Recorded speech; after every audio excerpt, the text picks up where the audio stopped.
Então vamos lá para mais um vídeo, queridos. Na verdade, eu vou refazer o vídeo, eu já excluí da plataforma, porque não passou os slides, né? Eu tinha colocado uma enquete, vocês tinham votado em relação a qual vídeo seria mais interessante em termos de temas a gente discutir. Vocês colocaram que queriam discutir temas, né, em formato de questões de infectologia, e é isso que farei hoje. Então, a gente vai seguir aqui com a revisão de temas em infectologia. Aqui, gente, a minha priorização foi pegar alguns temas um pouquinho mais difíceis em provas, também um pouquinho mais difíceis, tá? Lembrando aí para vocês, tá?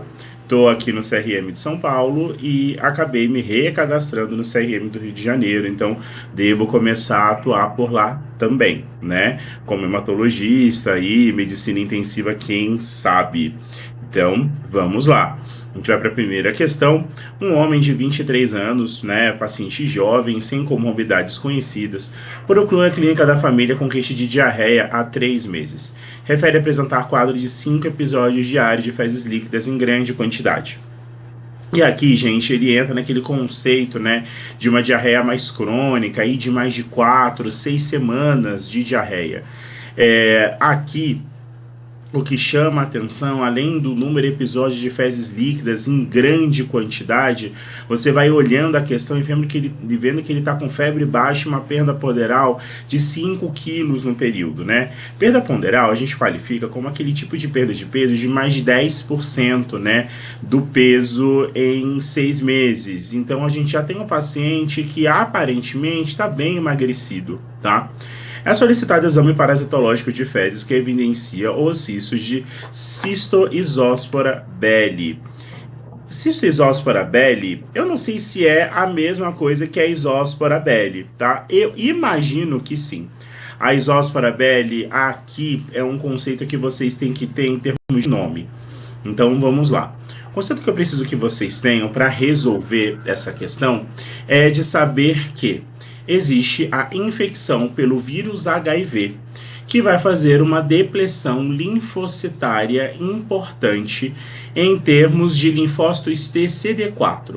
Os linfócitos TCD4, gente, eles são de suma importância, porque eles coordenam praticamente não, mas eles coordenam uma quantidade significativa de reações imunológicas. É extremamente importante que você tenha esse delineamento. Por que isso? Quando a gente tem essa redução de linfócitos CD4, a gente trabalha na infectologia com faixas pelas quais determinadas infecções possuem maior probabilidade de ocorrência. Então, quando você começa a ter um CD4 menor que 200, infecções oportunistas, por exemplo, por um fungo chamado Pneumocystis carinii ou Pneumocystis girovesi, né? A pneumocistose pulmonar, por exemplo, ela fica mais comum. Como que o paciente se apresenta? Paciente jovem, com dissaturação, com dispneia subaguda a crônica. E aí você vai ver um infiltrado intersticial difuso bilateral com altos níveis de lactato desidrogenase, com altos níveis de LDH. Nesse caso, quando você tem esse tipo de diagnóstico, eu vou fazer uma coloração de prata para avaliar no escovado bronco, você não vai ter broncoscopia. E outra, se você for esperar um paciente com pneumocistose ter um diagnóstico para tratar, gente, eu já sinto muitíssimo, tá? Vocês não vão conseguir. Ideal aqui é, na suspeita da pneumocistose pulmonar, você já tratar com Bactrim, para que você consiga ter algum ganho do ponto de vista pulmonar. Em que sentido? Pacientes com pneumocistose que demoram a receber tratamento para a doença entram em insuficiência respiratória e são entubados. E você pode dar o Clavulin que você quiser, você pode dar o Tazocin que você quiser, você pode dar o Meropenem que você quiser, o paciente não vai sair do tubo. Aqui, o tratamento do Bactrim, do sulfametoxazol trimethoprim, ele é feito contra o fungo, tá? Então esse é um conceito importante. Quando você tem, por exemplo, uma pneumocistose pulmonar com uma hipoxemia associada, você acaba entrando com corticoide também, tá? Seja dexametasona, hidrocortisona, corticoide da sua preferência aí, via endovenosa nos primeiros dias. Muito bem. Quando você tem um CD4 menor que 100, infecções como neurotoxoplasmose, né, que são lesões neurológicas focais que acometem o cérebro e faz com que o paciente tenha uma hemiparesia, uma disartria. Alguns pacientes têm uma cefaleia mais subaguda crônica, percebo que parece muito um AVC, mas a gente tem que lembrar que na toxoplasmose, na neurotoxoplasmose, a história é mais subaguda crônica. Não é um caso de um AVC em que você tem um acometimento súbito de doença. É um conceito importante que vocês precisam ter também. Quando você já está caminhando ali para uns 50 a 100 de CD4, você já começa também a ter meningite criptocócica. O paciente vem com uma cefaleia crônica. Você vai colher o líquor desse paciente, nanquim, tinta da China positivo, né? Que é a aparência, o aspecto dos criptococos ali no líquor.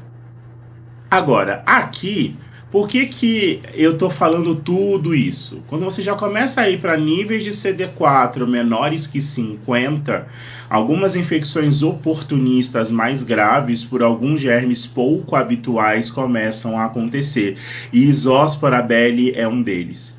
Por que eu estou falando de tudo isso? Quando a gente está falando em pneumocistose pulmonar, neurotoxoplasmose, meningite criptocócica, isosporíase, a gente está falando da chamada síndrome de imunodeficiência adquirida, a AIDS ou o seu signo em português, SIDA.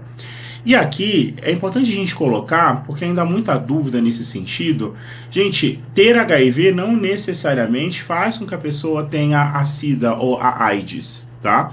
Então, HIV tem tratamento, tem controle, os pacientes estão tendo uma sobrevida livre de progressão de doença muito boa nos últimos anos, com os antirretrovirais disponibilizados pelo Ministério da Saúde e evidências de infecções dessa maneira que esse paciente tem se apresentam muito ao diagnóstico, às vezes, ou para aqueles pacientes que têm uma dificuldade de tratamento, de aderência à terapia. Quando a gente tem essa infecção por Isospora, além de requisitar uma sorologia para HIV, você acaba dando também Bactrim, sulfametoxazol contra imetoprim, que é a resposta certa aí da questão, tá? Então, isosporias, ela tem uma questão importante. Uma vez na minha enfermaria de infectologia no internato, teve uma paciente assim, ela cria como se fosse um atapetamento ali em região de intestino delgado. Então são pacientes que têm uma síndrome desabsortiva com uma redução de absorção de carboidrato, de lipídio, de proteína muito importante. São pacientes que entram num estado de desnutrição com uma tendência a uma gravidade muito absurda. Tá? Então é uma doença relativamente grave, exige um tratamento um pouco mais prolongado, aí em torno de 2 semanas, e aí é aquela ponderação que sempre o infectologista vai fazer. Quando começar a terapia antirretroviral? Existem infecções em que você dá a terapia antirretroviral ao diagnóstico, porém existem infecções em que você dá a terapia antirretroviral após a estabilização dessa infecção oportunista inicial. Por quê?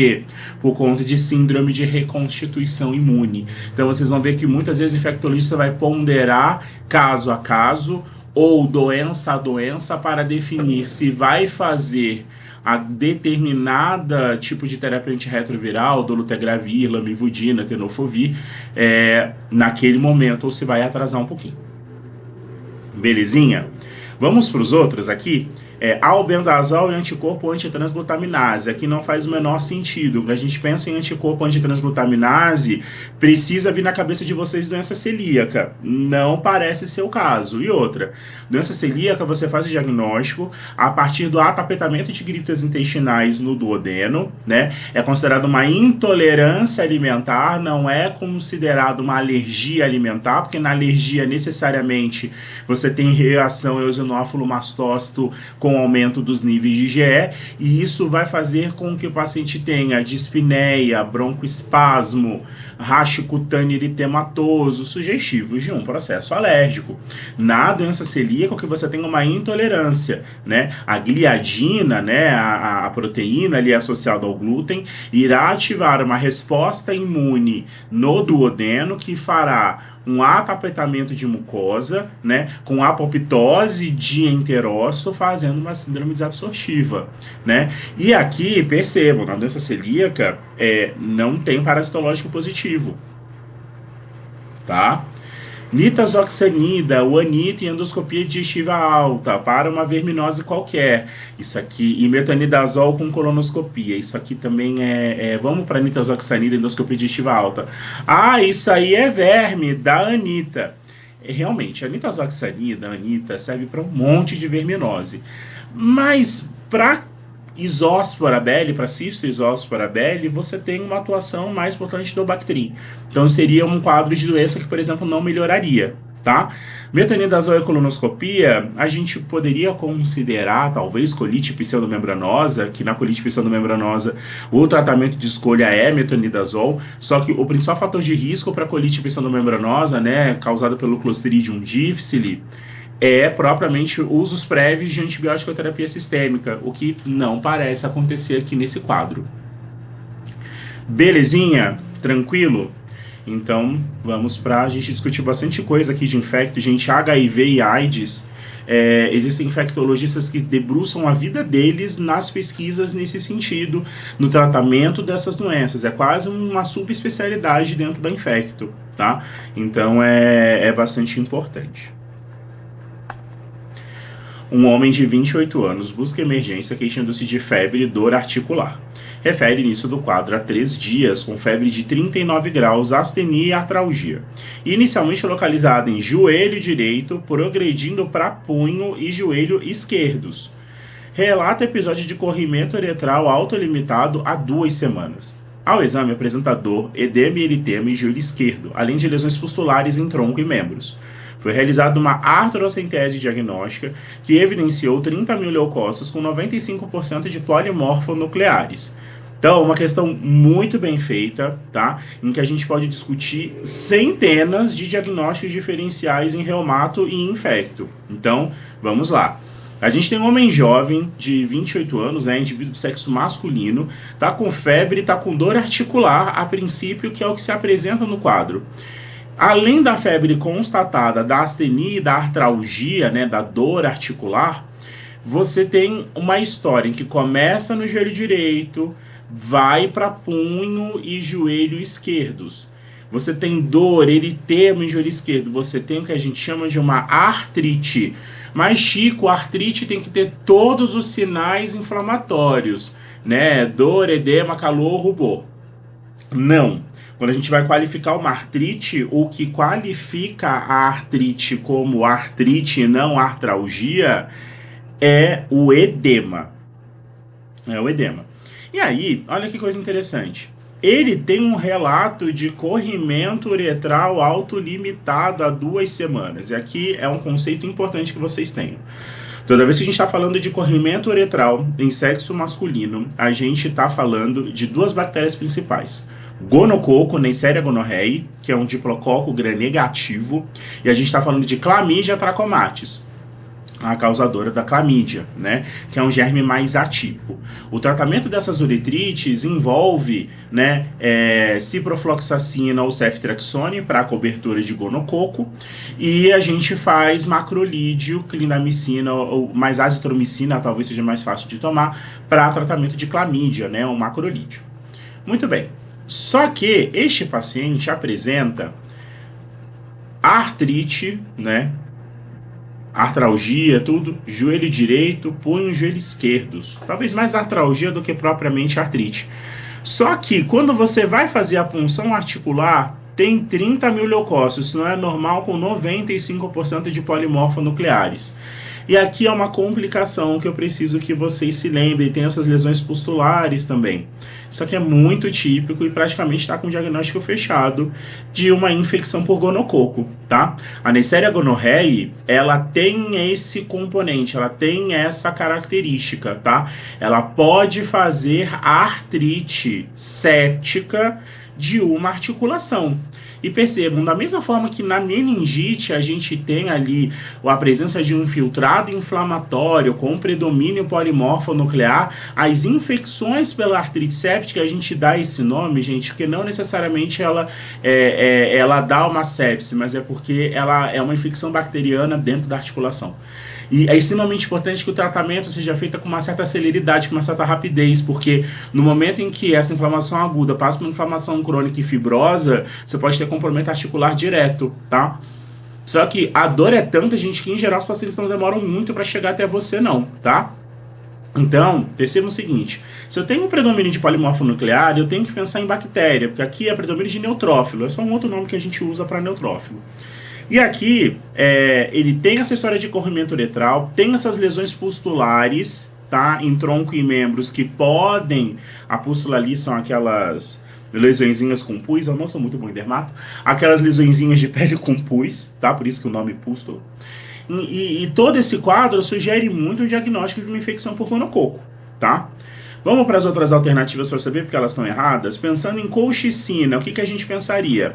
A gente pensaria numa artrite por gota, né? Gota, a gente tem várias manifestações clínicas, mas talvez a principal delas, porque pode dar essa dor, esse edema, você tem cristais mesmo na avaliação do líquido articular, tá? Com birrefringência positiva, nananã, mas em geral é muita podagra, né? E polagra, né? Você tem um acometimento do primeiro metatarso, do primeiro metacarpo falangiana, tá? É muito, muito, muito típica da doença. Quando a gente está falando, e aí o tratamento é colchicina para você reduzir esses níveis de ácido úrico, não é exatamente reduzir, você cria uma inflamação para, num segundo momento, você tratar esses níveis de ácido úrico a longo prazo, né? Porque você também não pode... o grande problema da gota não é o aumento ou a redução do ácido úrico naquele momento que está acontecendo a atividade de doença. É mais você não criar grandes alterações de nível sérico em relação a isso, tá? Por isso que você não dá... tem que dar lopurinol agora. Dá uma guardada, dá a colchicina primeiro, dá um pouquinho de anti-inflamatório, porque lembrar que o anti-inflamatório tem que ter dado com cuidado, porque paciente que tem artrite por gota, que tem gota, você tem que ver se ele não tem insuficiência renal. Quer dizer, ele está aumentando esse ácido úrico sérico porque não está conseguindo ter excreção renal adequada. É um conceito importante. Vamos para prednisona. Se a gente estivesse falando aqui de uma artrite por lúpus, de uma artrite... Até na artrite reumatoide você pode dar uma prednisona numa dose mais baixinha. Beleza, mas não é o caso. E oxacilina? A oxacilina seria um excelente antibiótico para tratamento de artrite séptica por Staphylococcus aureus, desde que ele seja sensível, né? Em geral, Staphylococcus aureus de comunidade. É o melhor antibiótico para isso, inclusive. A questão... é que a gente está falando aqui de dor em joelho direito, com artrite autolimitada. O que viria nesse gram aqui do líquido articular? Provavelmente diplococcus gram-negativos. Mas, se você não tem a disponibilidade do laboratório de fazer essa análise do gram durante, por exemplo, uma madrugada que você tiver de plantão, você não estaria errado de fazer ceftriaxona e oxacilina. Tá? Até você ter o resultado do gram e ver se é gram positivo ou se é gram negativo. Mas com essa história das lesões pustulares, desse corrimento uretral autolimitado, não tem muito outro diagnóstico a ser dado, tá? Aqui o examinador quer que você tenha uma maior probabilidade aqui de apresentação de uma infecção aí por gonococo, por Neisseria gonorrhoeae. Beleza? Um homem de 40 anos, sem comorbidades conhecidas, é internado em enfermaria de clínica médica para investigação de febre e perda de peso. Refere a 4 meses episódios recorrentes de febre vespertina, além de astenia e perda ponderal de 10 quilos. Isso aqui é significativo, tá? Ao exame, está hipocorado, com baço palpável a 15 centímetros do rebordo costal esquerdo. Esplenomegalia é uma queixa que pode envolver uma série de doenças, tá? Aqui a gente tem que levar muito em consideração alguns comemorativos. Por exemplo, na área da hemato, você tem alguns linfomas que vão acometer baço. Às vezes, acometer baço como o único órgão acometido, né, que a gente chama de linfoma de zona marginal esplênica. Mas pode ser um acometimento de baço numa leucemia linfocítica crônica, num linfoma difuso de grandes células B, numa doença de Hodgkin, tá? Então, são várias condições que podem levar a essa esplenomegalia. E a gente está falando de um homem de 40 anos com febre e perda de peso. Poderia ser um linfoma? Poderia. Mas tem o resto da questão. O paciente está com pancitopenia e está com hipoalbuminemia, ou seja, até aqui, poderia ser linfoma ainda? Poderia. Os linfomas, eles geram uma inflamação sistêmica, por vezes grave, se forem linfomas mais agressivos, e geram aquele aumento de proteínas de fase aguda com redução da produção de albumina. É realizado um aspirado de medula óssea, o que não está de todo errado. Se você tem uma pancitopenia com uma suspeita de linfoma, você faz o aspirado de medula óssea, ou o mielograma, ou a biópsia de medula, né? A diferença é que no mielograma você colhe o líquido mesmo articular dentro da medula. Na biópsia eu pego um pedacinho do osso mesmo, da medula óssea para amostra de histopatológico. Por que aqui é importante? Se a gente está pensando num linfoma, numa neoplasia hematológica, eu penso em leucemia. Leucemia, caracteristicamente, não dá esplenomegalia dessa monta. Raramente dá hepatoespleno, inclusive. Aplasia de medula, mesma coisa. A aplasia de medula não é para dar baço aumentado, não é para dar hepatomegalia. Tá? Mas todas essas condições de linfoma, de linfoproliferativa, podem cursar com albumina baixa. Só que aí quando você vê, em aspirado de medula óssea, você tem células ovoides com núcleo grande no interior de macrófagos. Diagnóstico mais provável, dos abaixo, amiloidose, tricoleucemia, doença de Gaucher ou leishmaniose visceral. Gente, vamos lá. A amiloidose é uma doença que, na verdade, ela é mais hematológica. Existe a amiloidose de cadeia leve, a amiloidose AL. Essa doença, ela pode cursar com esplenomegalia, mas ela, em geral, cursa com insuficiência renal, com síndrome nefrótica. Às vezes você não tem nem tanto aumento de ureia e creatinina assim, não. Mas dá uma síndrome nefrótica associada com hipoalbuminemia importante. Só que o examinador deveria deixar claro que você tem um vermelho do Congo positivo nas amostras, porque você vai mostrar as fibrilas ali formadas na amiloidose. A amiloidose ela é formada a partir de cadeias leves livres, lembrar, tanto IgM, IgG e IgA, elas possuem a parte de cadeia pesada e a parte da cadeia leve. Quando você tem uma deposição muito grande da parte da cadeia leve da imunoglobulina, você tem uma disfunção em termos de enovelamento ali proteico, de reorganização espacial proteica, de estrutura terciária e quaternária. E essa proteína, ela vai se depositar nos tecidos, e um dos locais que deposita acaba sendo o rim, e por isso a síndrome nefrótica, que não está sendo descrita. Você vai na medula, é uma neoplasia plasmocitária, você teria que tomar plasmocitose, um aumento de plasmócito intramedular, né, com o free light, a dosagem de cadeia leve livre mais aumentada. Nada disso é dito na questão. Então, amiloidose, pouco provável. Tricoleucemia é uma outra hipótese muito boa. A tricoleucemia, gente, ela é uma doença linfoproliferativa, apesar de ser leucemia, ela é uma doença de linfócito. Ela é praticamente um linfoma. A tricoleucemia ela tem uma característica que ela vai dar um baço extremamente grande, mas ela dá uma fibrose intramedular com pancitopenia grave. Qual é a característica celular aqui da tricoleucemia? Na tricoleucemia, eu tenho os linfócitos cabeludinhos, tá? Com uma citometria de fluxo apropriada para isso, tá, gente? Então, nada disso também é dito na questão. Então, provavelmente, não é. Gaucher, gente, é uma doença de metabolismo ali de carboidrato, E eu não lembro se é carboidrato ou lipídio, tá, gente? Me veio essa dúvida agora. Porém, é uma doença que, em geral, gente, ela dá esplenomegalia, tá? Existem ambulatórios de hemato só para doença de Gaucher, para vocês terem ideia.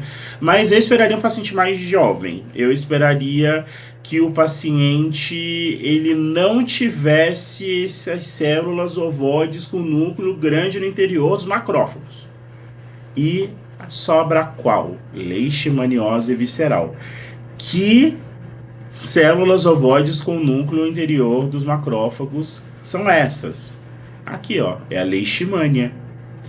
A leishmaniose, né, que é o calazar, a leishmaniose visceral, ela é uma doença em que caracteristicamente a leishmania ela tem esse tropismo pelo baço, pela medula óssea, causando pancitopenia, causando esplenomegalia, e um dos critérios de gravidade para a doença é hipoalbuminemia e pancitopenia. O tratamento da leishmaniose visceral é antifúngico, tá? A gente faz tratamento com anfotericina B, e aí é um tratamento um pouco mais prolongado aí de doença. Para quem não sabe, tá, gente, a anfotericina B ele é um antifúngico extremamente potente, tá? Ele tem uma atuação em termos da parede celular fúngica mesmo, mas o tratamento aqui da leishmania ele é um pouco mais prolongado. E aqui a gente está falando de paciente de 40 anos, mas também pode ser uma doença, né? Ela é endêmica no Nordeste do Brasil e pode acometer criança também. Tá? E aí a característica da doença são essas células ovoides com núcleo grande no interior dos macrófagos, né? Que nem essa fotinho aí que eu deixei.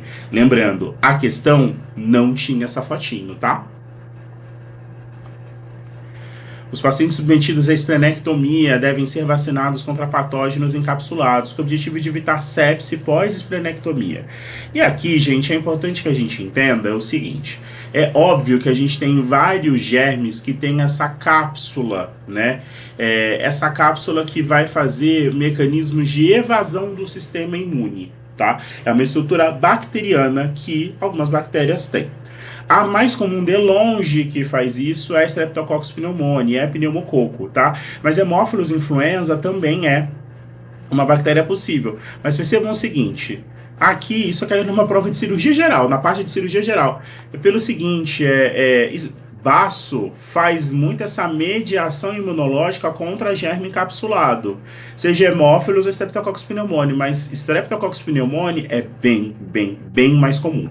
Tanto que os cirurgiões até já sabem, na hora que eles vão tirar o baço do paciente, por exemplo, por um trauma ou por uma esplenomegalia de grande monta com um sintoma importante associado, eles acabam já fazendo ali encaminhamento para vacinação para germes encapsulados, principalmente pneumococo. Belezinha? Mulher de 20 anos em tratamento regular de anemia falciforme SS. Apresenta queda de estado geral, febre de 39 graus, mialgia, linfadenopatia cervical e dor à deglutição. Então a gente tem uma paciente com anemia falciforme. A anemia falciforme, aqui a questão te fala, ó, eu tô falando de doença SS. Por que, Chico, ele tá me dando essa informação? Para quem é hematologista, a gente até já sabe. Ai, doutor, eu tenho anemia falciforme. Você tem? Que legal, eu quero ver sua eletroforese de hemoglobina. É uma coisa estranha de ser dita, né? Parece que não faz o menor sentido. Mas o que acontece? Na anemia falciforme em si, gente, você tem um gene, tá? Tem que ser do seu pai, um gene do seu pai e um gene da sua mãe, em que a hemoglobina formada, que é a hemoglobina normal, é a hemoglobina A. Você acaba formando a hemoglobina S. A hemoglobina S ela tem um problema. Toda vez que ela entra no meio pouco oxigenado, ela toma a forma de foice e ela perde a estrutura dela. Quando ela perde a estrutura dela, ela fica incapaz de fazer transporte de oxigênio de maneira adequada. Então, se você tem uma criança, por exemplo, com uma pneumonia que vai comprometer a oxigenação sistêmica, é um paciente que vai ter muito problema com toda vez que infectar, tiver alguma redução de oxigênio do ponto de vista pulmonar, vai fazer ali dessaturação, dispneia grave, vai ter um fenômeno de reação hemolítica, você tem hemólise mesmo e de fato e clinicamente significativa nesses pacientes. Quando a gente fala assim, síndrome torácica aguda no paciente com anemia falciforme, não é um paciente com anemia falciforme que está com uma pneumonia, é um paciente que está com anemia falciforme, com redução dos níveis de oxigênio, em que o tratamento, além de antibiótico sistêmico, é fazer às vezes o que a gente chama de terapia de transfusão de troca. Eu tenho que tirar parte do sangue do paciente e colocar concentrado de hemácia de paciente, de doador. Ou fazer exsanguinotransfusão, que é pegar 5, 6 bolsas de sangue, transfundir nesse paciente e tirar o sangue dele. Fazer como se fosse uma troca mesmo numa máquina. Chico, por quê? Porque eu preciso tirar hemoglobina S em excesso desse paciente. Que se eu não fizer isso, ele vai continuar hemolizando e piorando o quadro clínico. Ai, Chico, isso é muito raro. Qualquer coisa eu chamo hematologista. Então, deixa eu dizer uma coisinha pra vocês. Sabe qual é a doença genética mais comum no Brasil? Adivinha? Anemia falciforme, tá? As hemácias falcêmicas, gente, na época da escravidão, quando você teve a trazida dos escravizados, né, da África para o Brasil, você tinha um número significativo de africanos que tinha a doença como uma proteção contra a malária. Então, o que acontece? Como eles tiveram essa vantagem adaptativa na África e foram trazidos da forma violenta, suja, cruel para o Brasil, né? Você acaba tendo muitos pacientes e seus descendentes com a anemia falciforme, com os 2 genes S. Por que a gente sempre vê eletroforese de hemoglobina de paciente que fala que eu tenho falciforme? Porque se for o traço, ou seja, se o paciente tem uma hemoglobina normal e uma hemoglobina S, a questão é só aconselhamento familiar. Em geral, não traz nenhuma repercussão. Chico, mas pode ser que tenha isostenúria, né, que é uma dificuldade de concentração de urina num paciente com traço falciforme que eventualmente tenha ficado ali desidratado. Isso aí é extremamente raro. Existem outras doenças do complexo aí de doença falciforme na vida que existem? Existem. Existe hemoglobinopatia SC, por exemplo, em que esses pacientes têm mais retinopatia e mais lesão ali de acetábulo. De fêmur mesmo, e aí eles podem ter mais necrose de cabeça de fêmur, porque percebam que ali na cabeça do fêmur eu tenho uma região terminal óssea muito sensível à desoxigenação. Então, paciente com anemia falciforme, o SS e o SC, eles vão corroendo aquilo ao longo da vida. Em alguns pacientes você tem até que colocar prótese articular mesmo, com 40, 50 anos, né? Então, vamos lá. Tudo isso para. O paciente está lá com 39 de temperatura, mialgia, linfadenopatia cervical e dor à deglutição. Esquisito. A orofaringe está hiperemiada, está com placas purulentas. Está ali com uma faringoamidalite. Está com alteração de nível de consciência, uma PA de 90 a 60, uma temperatura de 39, 120 de frequência cardíaca e elevação de lactato. Aqui eu estou com critérios de sepse. Hemocultura com crescimento de Streptococcus beta-hemolíticos do grupo A. E aqui ele está falando, é um piógenes em 2 amostras.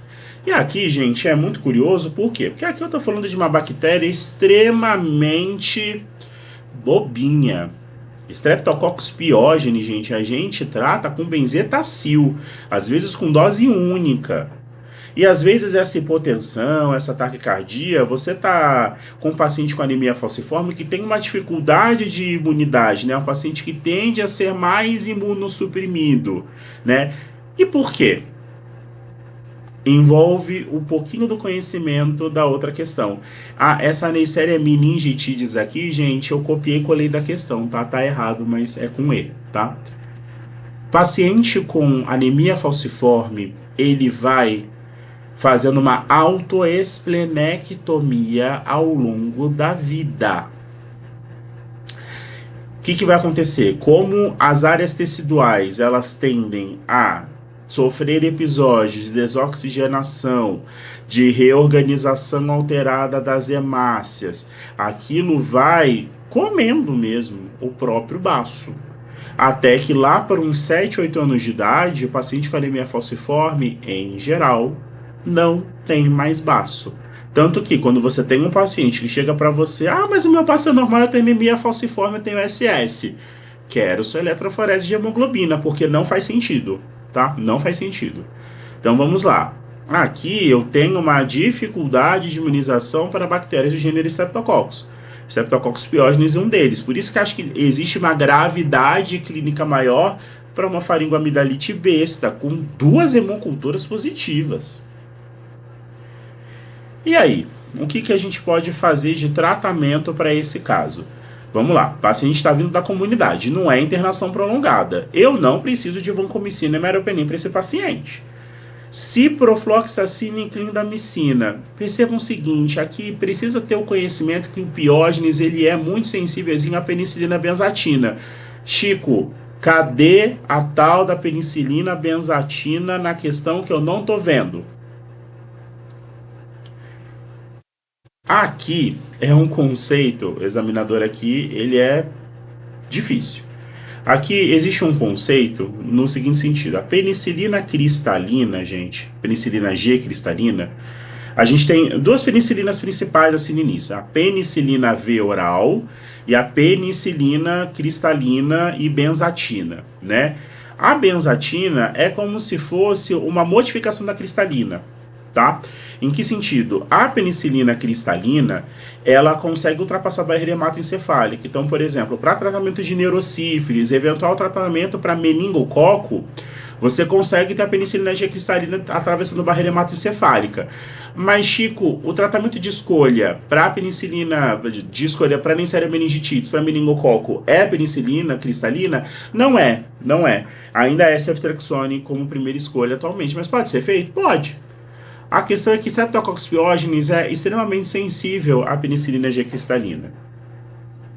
E o examinador quer que você escolha um segundo antibiótico. E percebam o seguinte: se eu penso em micro-organismo que está acometendo cavidade oral, pescoço, garganta, pulmão, eu tenho que pensar em gram-positivos aeróbios e gram-positivos anaeróbios eventuais. E talvez esses anaeróbios eventuais não consigam crescer em cultura, segundo a justificativa do porquê que essa paciente está evoluindo com esta gravidade. Qual dos 2 antibióticos, além da penicilina G cristalina, que Streptococcus pyogenes em geral é sensível, tem aqui a atuação para gram-positiva anaeróbio? Clindamicina. Por isso que a resposta da questão é a letra A. Vou repetir, tá? Momento de jabá. Vou repetir o seguinte: percebam que algumas questões, e não só questões, a gente na vida mesmo, tá? A gente precisa ter uma noção de quais são as bactérias, de quais os sítios que são principais, de quais antibióticos servem para aquele momento. Eu poderia fazer Mary Van com o paciente da comunidade que tem anemia falciforme? Poder eu posso, gente. Poder eu posso pegar meu dinheiro e fazer assim na rua e, né, e todo mundo catar o dinheiro. Eu posso fazer o que eu quiser. A questão é, cabe isso nesse meio, desse intervalo de tempo? E aí, o curso que eu fiz, né, o antibiótico na prática, aqui está o link de acesso à plataforma do curso, são 16 aulas que eu disponibilizei para vocês, com os slides, com a aula definidinha e com lista de exercícios. São 20 exercícios com comentários meus na maioria dessas questões. Por quê? Antibiótico, gente, não é uma coisa que se aprende por osmose. Aliás, devo dizer que, como eu trabalho num hospital que eu sou como se fosse uma segunda referência ali no hospital secundário, recebo muito paciente das UPAs. E aí tá muito difícil porque já é difícil reconhecer que o paciente está infectado. Alternativas antibióticas para o paciente, aí eu também parece que eu estou pedindo uma coisa muito excessiva. E não. Só que antibiótico, qual é o problema? Exige que você tenha um início, meio e fim. Quais são as classes, para quais doenças, qual dose, por que eu faço, o que eu posso adaptar. E isso é realmente muito difícil, não é um conhecimento muito fácil. Então, as aulas já estão disponíveis. Existe um grupo onde vocês podem mandar dúvidas dessas aulas e eu mesmo respondo essas dúvidas, tá? Com o material, com a disponibilização dos slides, com a lista de exercício e num formato conciso, porque tem que lembrar, gente, existe curso por aí que são 40 aulas de antibiótico. E aí, eu preciso dizer isso de uma maneira muito educada. Não há tempo disponível para isso. Então, essas 16 aulas é no modo muito prático, com coisas que realmente vocês vão ter na prática, né? Desde as classes de antibióticos, os conceitos iniciais de microbiologia, até o papel dos antibióticos nas doenças, tá? Então, não é só um curso de farmacologia pura e simples. É uma farmacologia que, nas aulas em si, eu já aplico para as doenças, mas eu vou encaixá-la dentro das doenças também. Tá? E aí é aquilo, gente, é difícil, mas por que não poderia ser letra B? Porque ciprofloxacina não pega gram-positivo. Ah, mas pode pegar MRSA de comunidade, é uma exceção. Tá? Em geral, ciprofloxacina pega muito bem gram-negativo, puro e simples. Belezinha? Vou continuar então. Homem de 30 anos, previamente rígido, apresenta quadro de queda de estado geral, mialgia, febre alta, cefaleia e aparecimento de lesões de pele, inicialmente em tornozelos e punhos e posteriormente no pescoço e tronco, e depois em todo o corpo. O racho é macular e evolui para uma forma petequial. Há acometimento de palma das mãos e pés conjuntiva, e ao exame físico o paciente está toxêmico, torporoso, com Kernig e icterícia. Os exames laboratoriais mostram HB de 10, leuco de 7.500 com plaquetas de 100.000, disfunção renal aguda e aumento de bilirrubina direta. O paciente refere ter participado de festa em fazenda. Nesse caso, o diagnóstico mais provavelmente medicação indicada, respectivamente, são. Percebam, eu acho que essa questão da UERJ. Percebam que aqui, gente, é uma questão difícil, porque o cara não vai te dar, assim, a questão da UERJ ela é muito legal por causa disso, ela vai te dar evidências clínicas, mas o exame laboratorial específico que vai te dar o diagnóstico, não vai ter. Nem na prova e dificilmente na vida, tá? Porque para cada desses diagnósticos diferenciais aqui, gente, eu sinto muito. 1 mês esperando o exame. E você não tem como esperar 1 mês para tratar paciente. Então, vamos para os conceitos aqui legais. Quando a gente está falando de um quadro clínico desse, 30 anos, previamente rígido, começou com uma queda de estado geral, mialgia, febre, cefaleia, começa com um rash macular e petequial, e que começa em determinadas partes do corpo e depois vai piorando do ponto de vista sistêmico, aqui já é um paciente que vai chegar para você pré-tubo, tá? Aqui só faltou essa parte de dizer que o paciente está toxêmico, torporoso, com insuficiência respiratória, saturando a 60% e precisa ser intubado. Pelo seguinte, essas síndromes, elas têm um problema, elas são muito rápidas. Então elas vão disfunção renal aguda, aumento de bilirrubina direta. E epidemiologicamente a gente está falando aqui, ó, festinha em fazenda. Então vamos lá. Leptospirose. Leptospirose, ela é uma doença causada pela Leptospira interrogans, que é uma bactéria que está presente ali na urina de rato. E, em geral, existe uma coisa que é muito frequente na epidemiologia dos casos de leptospirose. Você tem enchente, contato com água de enchente, contato de água com esgoto, presença de rato dentro de casa. Tá? Dificilmente uma leptospirose não vai ter essa história epidemiológica, tá? Chega no cantinho pro paciente e conversa, porque às vezes eles têm muita vergonha de dizer que a casa deles tem rato, tá? Então tem que ter esse toquezinho aí. Se você chegar numa visita com 10 pessoas, não adianta, porque eles não vão dizer na frente das 10 pessoas, tá? Tem que ter um pouquinho desse feeling, dessa sensibilidade. E aqui a gente tem algumas informações importantes, porque a leptospirose, existe uma forma dela chamada síndrome de Weil, em que você tem alargamento de coagulograma, plaquetopenia, hemorragia pulmonar e aumento de bilirrubina direta, com aumento, né, com até critérios para insuficiência hepática em alguns pacientes, tá?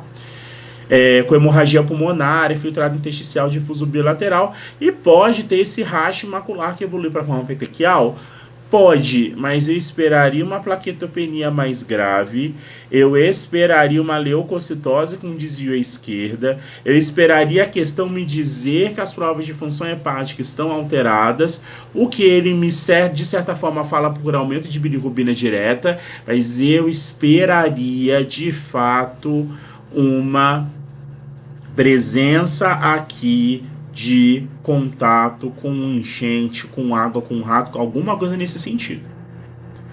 E não. Ele participou numa festa em fazenda. E aqui apresento a vocês o quadro clássico de febre maculosa.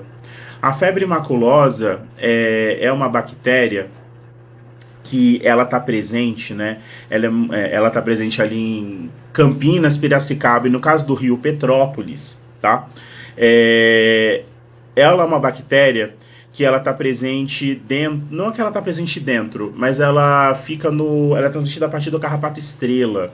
E aí esse carrapato ele fica muito presente em áreas de fazenda, em áreas de mata. Aqui em Campinas é muito engraçado porque tem alguns parques que você anda aqui, tipo risco de febre maculosa. E aí tem lá a plaquinha. Acho que Piracicaba também tem, inclusive. E aí é muito engraçado porque, tipo, sempre dá aquele medinho, né? Pelo menos as pessoas de Campinas morrem de medo aí de febre maculosa. E aí, essa doença, tipicamente, ela é uma rickettsiose, né? Ricketts é Ricketts, que é o agente etiológico da doença.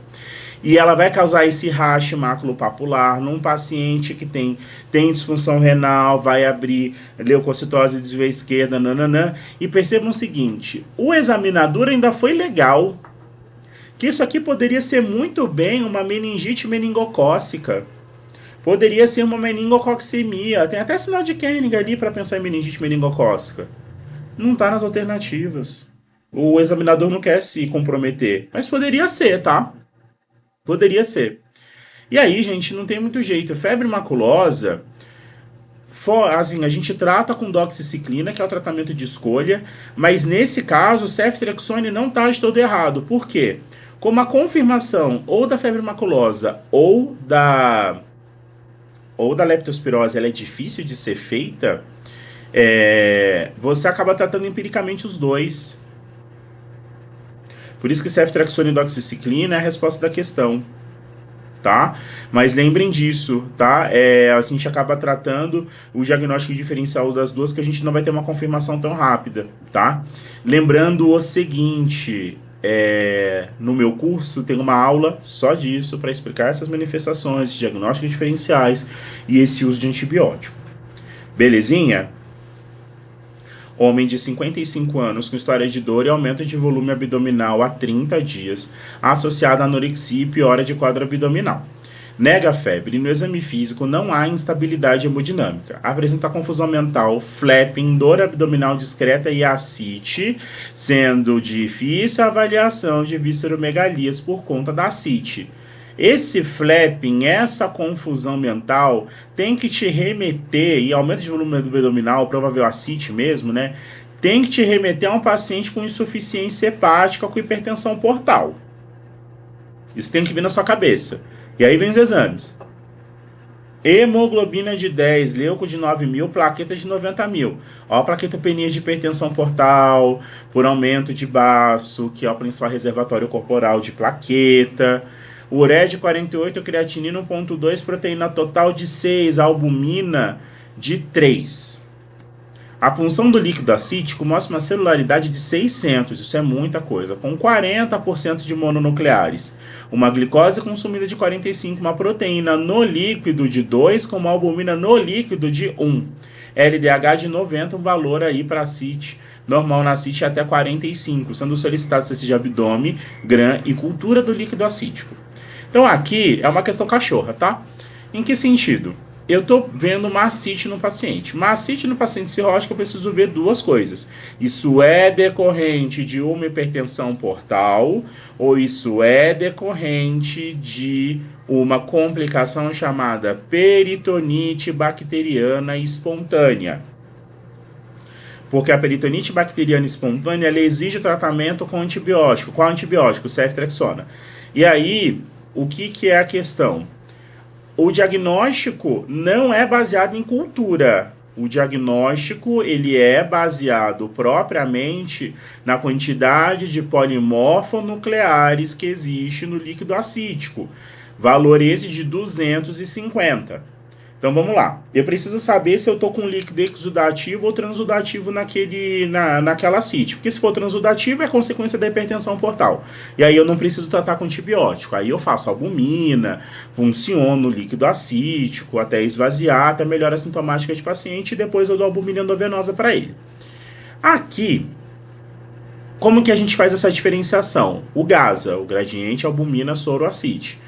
A gente tem um valor de 2,2 de corte, mais de 2,2 sugestivo de hipertensão portal, menos de 2,2 sugestivo de uma inflamação peritoneal, dentre as várias delas, peritonite bacteriana espontânea.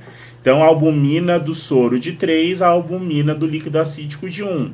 3 menos 1 dá 2. 2 é menor que 2,2. Então, aqui eu estou falando de uma provável inflamação dentro do líquido acítico. Quais os outros diagnósticos diferenciais? Um diagnóstico diferencial, por exemplo, poderia ser a neoplasia com metástase ali para fígado. Ou para peritônio. Poderia. Só que, como que eu defino mesmo a peritonite bacteriana espontânea? Mais de 250 polimorfonucleares, não é? Ele está te dando o valor de mononuclear. Se ele está te falando que são 40% de mononucleares, eu tenho que dispor na minha cabeça que 60% é polimorfonuclear. 60 vezes 600, 360. Bate para peritonite bacteriana espontânea? Bate. Preciso esperar a grande cultura de líquido acítico para tratar? Não. Só com esse valor eu já começo ceftriaxona. Iniciar antibiótico, ceftriaxona e albumina imediatamente. Mas, Chico, você falou que a albumina só faz quando você dá quando é transudativo. Aqui a gente está falando de um paciente que provavelmente já tem uma cirrose em curso, que já tem flapping, que já tem discreta ascite, que piorou a ascite. Então aqui não está tudo errado você fazer albumina para melhorar a sintomática não, tá? É iniciar ceftriaxona e albumina imediatamente, tá? Então aqui a resposta certa é a letra A. Aguardar TC para melhor definição de conduta. Existem quadros de peritonite bacteriana secundária. Um apêndice que rompeu, uma vesícula que rompeu, uma doença diverticular de cólon que rompeu. Ótimo. Mas não é a melhor conduta para o caso. Iniciar antibiótico e beta-bloqueador imediatamente. O iniciar antibiótico, beleza. O beta-bloqueador, o paciente está com hemorragia digestiva alta, para a gente começar a fazer beta-bloqueador, e nesse caso, o beta-bloqueador, pensando em profilaxia de varizes de esôfago, tem que ser feito imediatamente, mesmo com o paciente sangrando? Não, é mais para profilaxia de longo prazo, tá? Então a resposta da letra C também não é. Aguardar resultado de cultura antes do início do antibiótico. Olha como é que a UERJ é conceitual nos detalhes. Aqui você precisava saber que eu não preciso esperar resultado de cultura para entrar com antibiótico numa PBE. Questão cachorrinha. Belezinha?